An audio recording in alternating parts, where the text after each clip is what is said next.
You alright there, ladies and gents? How the hell is it going? I'm out on my wonderful Triumph 765R low ride height.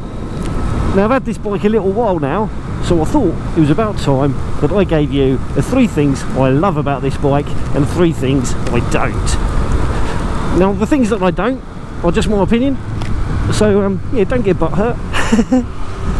And if you do disagree, feel free to put your 3 things you like and dislike about this bike down in the comments below. And if you agree, I'd love to hear that too, because I like being told I am correct. Anyway, let's get on with it, shall we? Keep that bike. Rubber side down. So number 3 or number 1, depending on which way you want to look at it, on the things that I don't love about this bike. First things first is the tyres. The original equipment tyres on the bike is rubbish. They're absolutely rubbish. Now in the dry, they're fine, and I didn't hate them in the dry, but in the wet they were rubbish, and as they got worn, they were even more rubbish. And I don't know whether that was a thing with this bike being the low ride height, or if it was just a thing with the Rosso tyres. The original tyres are the Pirelli Rosso 2s, I think, and yeah, once they got about half worn, the bike wouldn't go around corners very well, not at all, not at all. And I found that really, really disconcerting and off-putting. And I mean, I actually didn't like riding the bike, it was that bad. So that's the number 3. And actually I'd say that is probably the worst thing I came across when I owned this bike at that point when the tyres got worn. So yeah, number 2 are the things that I do not love about this motorcycle. And again, it's something I found once I started pushing this bike a little bit harder. So going around clearways, this would ground out the foot peg, and it only happened really on the standard suspension settings. And again, it is a symptom of it being the low ride height motorcycle. So yes, with every low ride height bike you get consequences, you get a compromise with one thing versus another. So it only really happened on track. I never really felt it affected the bike on the road, and to be honest, the majority of the time I've owned this bike, it's been on the road. It's only done a few track days, but it was very off-putting on that particular corner. Now I got the suspension stiffened up a little bit by the suspension guy at the track day, and I also fitted Daytona rear sets to the bike, which stopped it happening altogether. But I broke one of the Daytona rear sets, had to go back to standard foot pegs, and because the suspension has been stiffened up, I haven't had it since. But then again, the last time I was at Brands Hatch, I was not riding my best, and I wasn't really putting my all into it. So I don't know whether it was fixed, but yes, you might want to adjust the suspension if you do track days with the low ride height version of the Triumph 765R. Number 1 on my list of things that I don't like about this bike, and it's very prevalent today, is its lack of rain protection. And I don't mean from the front, it's a naked bike. It's not supposed to have rain protection on the front. I expect to get a wet face and a wet tummy, that's fine.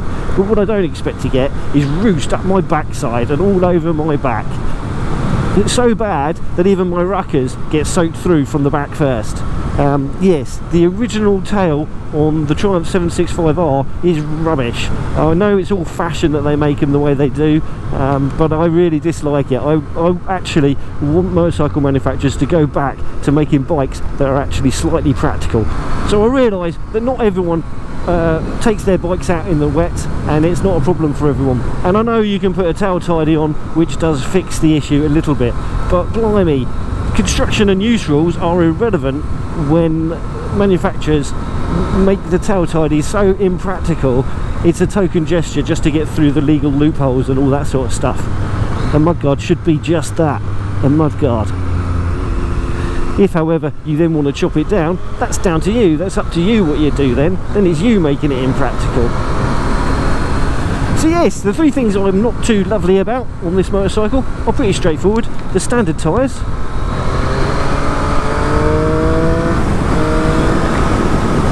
the lack of ground clearance. You don't even get close to the edge of the tyres with it, so it is actually a real problem. And the lack of rain protection from the rear of the bike. Not the end of the world. Most people ride these bikes in the dry, and yeah, or if you're a hard rider, you're going to get the suspension set up and you're probably going to fit stickier tyres. Right, let's get to the good bits, shall we? Let's get to the good bits. So the things I love about this bike, well, one of them is the opposite of what I was saying earlier. It's the low ride height. The fact that I can flat foot this motorcycle is just amazing. It builds so much more confidence when parking and traffic lights and all that sort of stuff. Now, I'm not the shortest of guys, I know I'm not. I know several people that are a little bit shorter than me, but for me it was the reason I bought this bike. Yeah, it made such a massive difference. First bike I've ever been able to do that on, or at least first big motorcycle. I'm riding like a little person that can't ride in the wet today because it's wet and I'm not feeling particularly well, so don't judge my riding today, please. I'm just not very well. So yes, the low ride height is just amazing, and if you are shorter in the leg, I'm a 31-inch inseam, so if you're around my height or shorter, this is a game changer as far as fast motorcycles go, so I do actually recommend that. Now, the second thing on my list of loves is the fantastic mid-range. Oh yeah! And again, it's wet, so I'm not really able to show you that because I don't want to fall off and die. But yes, this is a perfect street bike engine. I love the triple configuration. The old 1050s, I had a 2004, 2005 1050, one of the first, and that again, similar sort of power to this, I think, actually, because back then they weren't so fast. It was just amazing, and I loved it on the road. And you don't really need anything faster, do you? Need is a subjective term, and I know need, want, sometimes they intertwine. Now, the final thing that I love about this motorcycle, the wonderful Triumph 765R low ride height, is the comfort. The ergonomics of this motorcycle just seem to fit me. The foot pegs are in a sporty position but not uncomfortable. The handlebars are pretty much exactly where I would want them if I was designing a motorcycle, and the seat, considering it's supposedly a low ride height seat and cut down a little bit, is really comfy, at least for me and my weight. I'm sure there are comfier bikes, but this is a sports bike when you think about it, a naked sports bike, and it is possibly the most ergonomically designed motorcycle I've ever owned, and I love that. I love the fact that I can get on this bike and the buttons are where I expect them to be and where I can reach them. They make sense. The ride position is really comfortable when you want to be relaxed, like I'm kind of doing at the moment, and when you really want to get on it a little bit, it's not too awful. The upright riding position isn't too much of a compromise. You can get on it. The foot pegs are sporty enough to allow you to push yourself into the seat and jump around the motorcycle like a little monkey. The handlebars do compromise the sporty ability of this bike because it is a lot harder to lean off it when you've got big wide handlebars, but they're not that big or wide. Right, well, that's it. Those are the things that I love and don't love about the Triumph 765R low ride height. So if you disagree with me, I'd love to hear your thoughts. Let me know what it is that you dislike and like about this motorcycle. If you're thinking about getting this bike and you're listening to this and going, oh, maybe not, don't be put off about my 3 things that I'm not too lovey-dovey about with this motorcycle. The tyres you can change if you find the same thing, and actually so many people say that the Rosso 2s are great. You can't win them all, can you? The cornering side of it is only really an issue on the standard suspension settings on track. You're not always going to be on track, and a lot of you, if you're serious about riding hard, are going to get your suspension sorted anyway, which will mean that you'll have it stiffened up, and it probably won't be an issue then either. The only real thing that is an off-put for me that is harder to sort out is the roosting from the rear. But it is sortable. I've put an EvoTech tail tidy on this, and that seems to have done the trick, or it certainly does with a full-size number plate. If you put a smaller plate on, then, well, you're going to get roosted, aren't you? And that's your own problem then. Regarding the things I love on this bike, obviously if you're a tall person, the low ride height isn't going to be for you, so you're not going to be looking for a bike with a low saddle.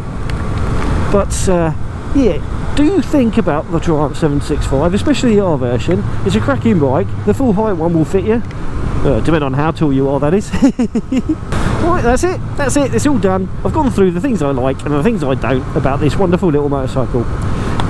Go get one, or at least take a demo. There's a lot of fun to be had on a naked bike like this. Right then, well, I'm full of snot and sneezes and just general rubbishness, so let's call this one, shall we? Let's make an ending to this video. If you haven't done so already, it'd be awesome if you click that subscribe button. It'd be ace to have you come back for some more. I've not just got this bike, I've got a Moto Guzzi V7, which is quite customised, and yeah, it's very lovely. I take that on track days too, and that's a hell of a lot of fun with 50 horsepower. It's quite silly. I've got a Beta 390 enduro bike, which I love, but I'm not very good at, and that gets me mucky throughout the year, riding in the winter and the summer and all that sort of stuff. So you're going to get some videos from me all year round, providing I don't die of snot.